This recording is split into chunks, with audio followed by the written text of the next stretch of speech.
आज राहुल जी ट्रेन के जनरल डिब्बे में सफर कर रहे हैं। ये फोन तुम्हारा सबसे बड़ा दुश्मन है।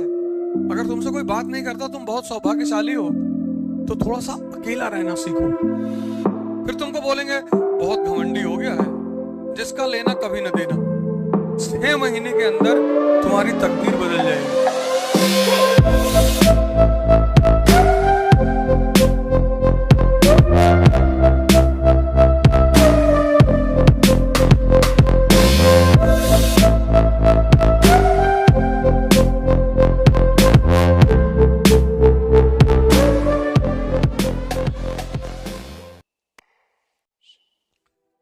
ये एक ऐसा शब्द है,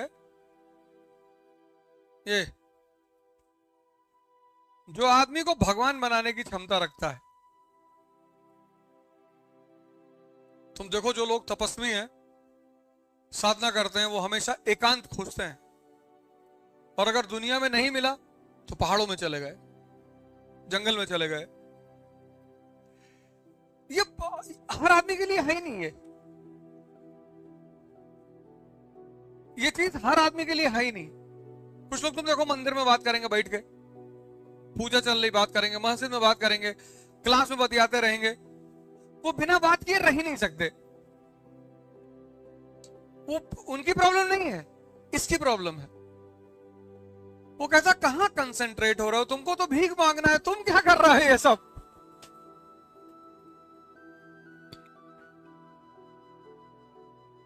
नहीं, मैं तो एग्जांपल दे रहा हूं। तुम मंदिर में जाके देखो, तुमको 2-3 लोग वहां बात करते हुए मिल जाएंगे। हाँ ऐसा हो गया था, और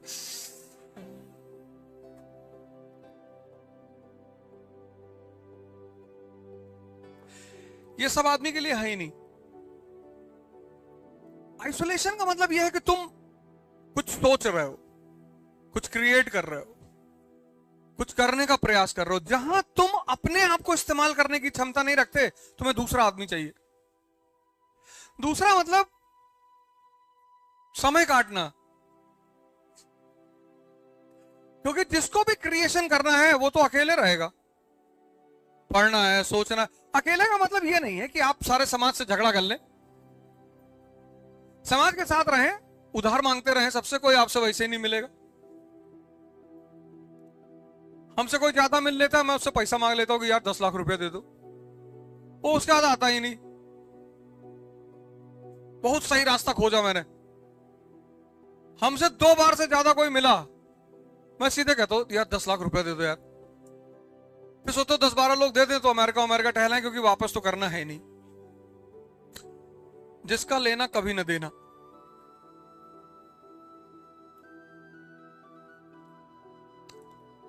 लाइव चल रहा है इसलिए कह रहे हैं, क्योंकि हमारे दोस्त लोग ज्यादा सुनते हैं बैठ के, तो यहीं से मैसेज दे देते हैं उनको। फर्जी चले आए, फर्जी। संडे था, सोचे चले ताश खेलेंगे।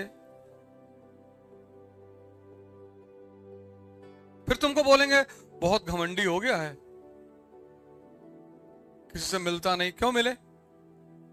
इसलिए तो प्रोटोकॉल बनाया गया राजा के लिए कि राजा जिससे चाहेगा उससे मिलेगा, तब राजा से नहीं मिलेंगे। अब यही तुम्हें इस शहर के एसपी और डीएम से दरवाजा खोल दिया है, इनकी इज्जत ही खत्म हो जाए, इसीलिए प्रोटोकॉल बनाया गया है।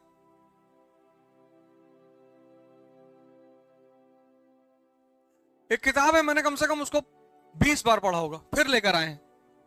और इतनी जबरदस्त किताब है वर्ल्ड हिस्ट्री पे, बहुत जबरदस्त। उसको मैं कम से कम 20 बार पढ़ चुका हूं, 20। उसको फिर लेकर आए, फिर से नए सिरे से पढ़ना शुरू किया। एंटर किए क्लास में तो फैजल भाई को बोले कि यार इतना मोटा एक प्लेन रजिस्टर चाहिए। फिर नोट्स बनाएंगे, फिर पढ़ेंगे, फिर नोट्स बनाएंगे, फिर उसमें से मटेरियल निकालेंगे। और मैं दावे के साथ कहता हूं कि फिर मुझे 10-12 नए पॉइंट मिल जाएंगे। ये जितनी चीजें आज मेरे पास हैं, वो पढ़ाई की वजह से ही तो है। जो चीज तुम्हें सूट करने लगे उसको छोड़ो मत। जो भी चीज तुम्हें सूट करने लगे उसको छोड़ो मत। अमेरिका को आइसोलेशन कितने साल का मिला? 135 साल का। इस्तेमाल किया उन्होंने अपने इंटरेस्ट में इस्तेमाल किया। इंडिया को 1 साल का आइसोलेशन नहीं मिला। 1947 में इंडिया पैदा हुआ, 48 में पहला वॉर, 62 दूसरा वॉर, 65 तीसरा वॉर, 71 चौथा वॉर, और प्रॉक्सी वॉर चल रहा है। तब भी इंडिया आज दुनिया में इकोनॉमिक और पॉलिटिकल पावर है। अमेरिका को सबसे पहली चीज जो मिली, आइसोलेशन मिली। कितने साल की? अगर तुमसे कोई बात नहीं करता, तुम बहुत सौभाग्यशाली हो।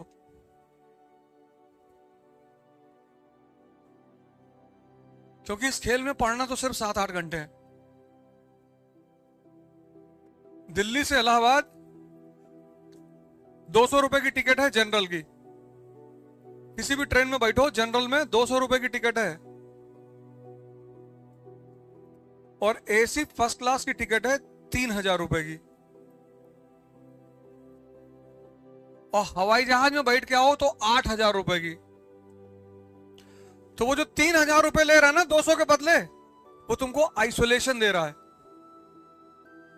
12 घंटे का। उस 12 घंटे में तुम अपने कूपे में बैठकर अपना काम कर सकते हो, पढ़ सकते हो, कुछ अपने लिए कर सकते हो। तुम जनरल क्लास में नहीं बैठ सकते। यहां से लंदन का टिकट इकोनॉमी क्लास का 50,000, 60, एमिरेट से चले जाओगे 80, बिजनेस क्लास 2 लाख रुपए का। वो तुम्हें 10 घंटे का आइसोलेशन देता है। ये चीज तुम सीखो। अगर तुम्हें राजा बनने का सपना है तो थोड़ा सा अकेला रहना सीखो।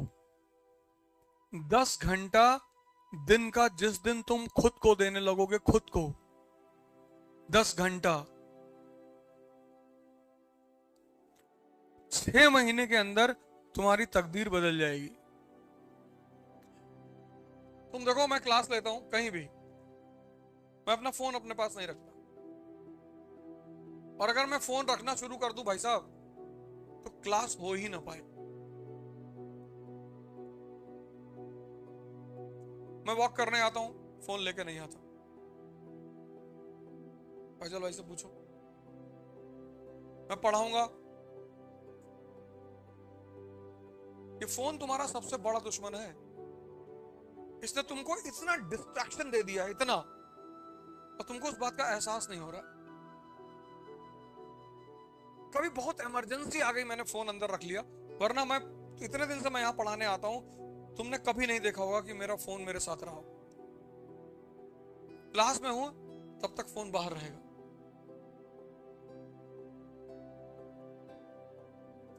ये जो डायनामिज्म है ना, ये डिटैचमेंट से डायनामिज्म पैदा होता है। अक्सर माँ बाप अपने बच्चों को अपने शहर से बाहर भेज देते हैं। उसकी एक बहुत सिंपल सी वजह है। तुम्हारा जो शहर है, जहां तुम पले बड़े हो, पैदा हुए हो, वहां 3 लोग हैं। एक तुम्हारे पड़ोसी, एक रिश्तेदार, एक दोस्त। अब वो बहुत जरूरी है लाइफ में। भाई मेरे फादर की तबीयत खराब हो गई थी, तो तुरंत मेरे जितने दोस्त शहर में मौजूद हैं सब मेरे घर पहुंच गए। तो उनके घर में कोई बात होगी तो मैं नहीं जाऊंगा, जाना ही पड़ेगा। इसलिए माँ बाप क्या करते हैं कि तुम्हें शहर से बाहर भेज देते हैं। शहर से बाहर भेजने का सबसे बड़ा उद्देश्य यही होता है कि तुम्हारा जो सोशल अटैचमेंट है वो खत्म हो जाए। तुम मान लो मैनपुरी के रहने वाले हो, कानपुर में रह के पढ़ रहे हो, तो तुम्हारा समाज तो मैनपुरी में है ना। यहां तुम भेजे गए हो पढ़ने के लिए, यहां तुम्हारा समाज ये क्लास ही है। इस क्लास से बाहर अगर तुम समाज बनाए तो तुम गए।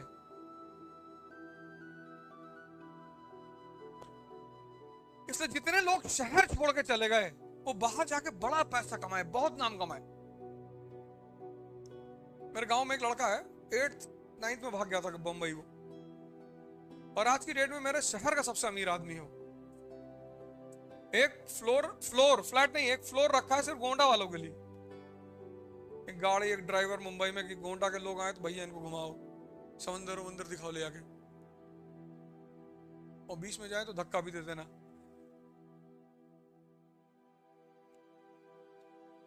इतना पैसा कमाया उसने, क्योंकि वहां कोई देखने वाला नहीं। जैसे तुम्हारा घर यही कानपुर में है, शारदा नगर के रहने वाले, अब यहां तुम ठेला नहीं लगा पाओगे। यहां तुम मजदूरी नहीं कर पाओगे, यहां सब तुम्हें देखने वाले हैं। जहां डिटैचमेंट है वहां डायनेमिज्म है, ज्यादा समय है, ज्यादा ऊर्जा है, ज्यादा शांति है। तुम व्हाट्सएप खोलो, ट्विटर खोलो, अभी जैसे खोलोगे कोई न्यूज आ जाएगी, ये देखिए बांदा में दलित युवक को सड़क पर घसीटते हुए। फिर शाम होगी, फिर तुम्हें पता चलेगा ये देखिए एक ब्राह्मण स्त्री के साथ बदतमीजी करते हुए मुस्लिम युवा। यही सब तो खबर आ रही है, इसके अलावा भी कोई खबर आ रही? यही आ रही। आज राहुल जी ट्रेन के जनरल डिब्बे में सफर कर रहे हैं। 24 का इलेक्शन भी तो आ रहा है? हाँ कुली वाला। हमें लगा पिक्चर बना रहे हैं, पहले हमें यही लगा कि किसी फिल्म की शूटिंग वूटिंग चल रही शायद। ठीक है, सब नेता ऐसा करते हैं, कोई वही थोड़ी कर रहे हैं, सभी करते हैं। मोदी जी नहीं करते हैं? वो भी करते हैं। काम करने वालों को जाके पैर धुल रहे हैं, औरतों का पैर छू रहे हैं, वो भी तो यही सब। कौन नहीं करता है? अरविंद केजरीवाल पहुंच गया छत्तीसगढ़ में, एमपी में, कहे मामा को भूलो चाचा आ गया, कहे नहीं? तो सभी करते हैं, वो कोई एक आदमी थोड़ी करता है। पब्लिक इनोसेंट है तो नेताओं को यह सब नाटक करना पड़ता है। पब्लिक जिस दिन समझदार हो जाएगी उस दिन मार के भगा देगी इन लोगों को कि भागो यहां से। तुम्हारे बाद जो जनरेशन आ रही है, जो इस वक्त क्लास 12th में है, वो बहुत खतरनाक एआई जनरेशन है, वो आर्टिफिशियल इंटेलिजेंस वाली, वो बहुत डेंजरस जनरेशन है। कुछ भी कोई भी कांड करवा सकती है वो सोशल मीडिया पे। तुम्हारे बाद जो अभी लड़के 12th में है वो सब बहुत डेंजरस लड़के हैं, और वो सब जातिवाद और सब, उनकी जनरेशन जब वोट करने आएगी, मतलब 29-34 का इलेक्शन बहुत अच्छा इलेक्शन होगा हिंदुस्तान में। शानदार लड़के हैं, पढ़े लिखे सब, दिन भर लैपटॉप पे बैठे हुए, उनकी दुनिया ही अलग है। इंग्लिश, जर्मन, फ्रेंच, पबजी खेल के चल जर्मनी में फेयर कर रहे हैं। इंडिया में स्कोप ही नहीं छोड़े कि यहां मतलब ही नहीं, सब अलग रायता फैलाए हुए हैं।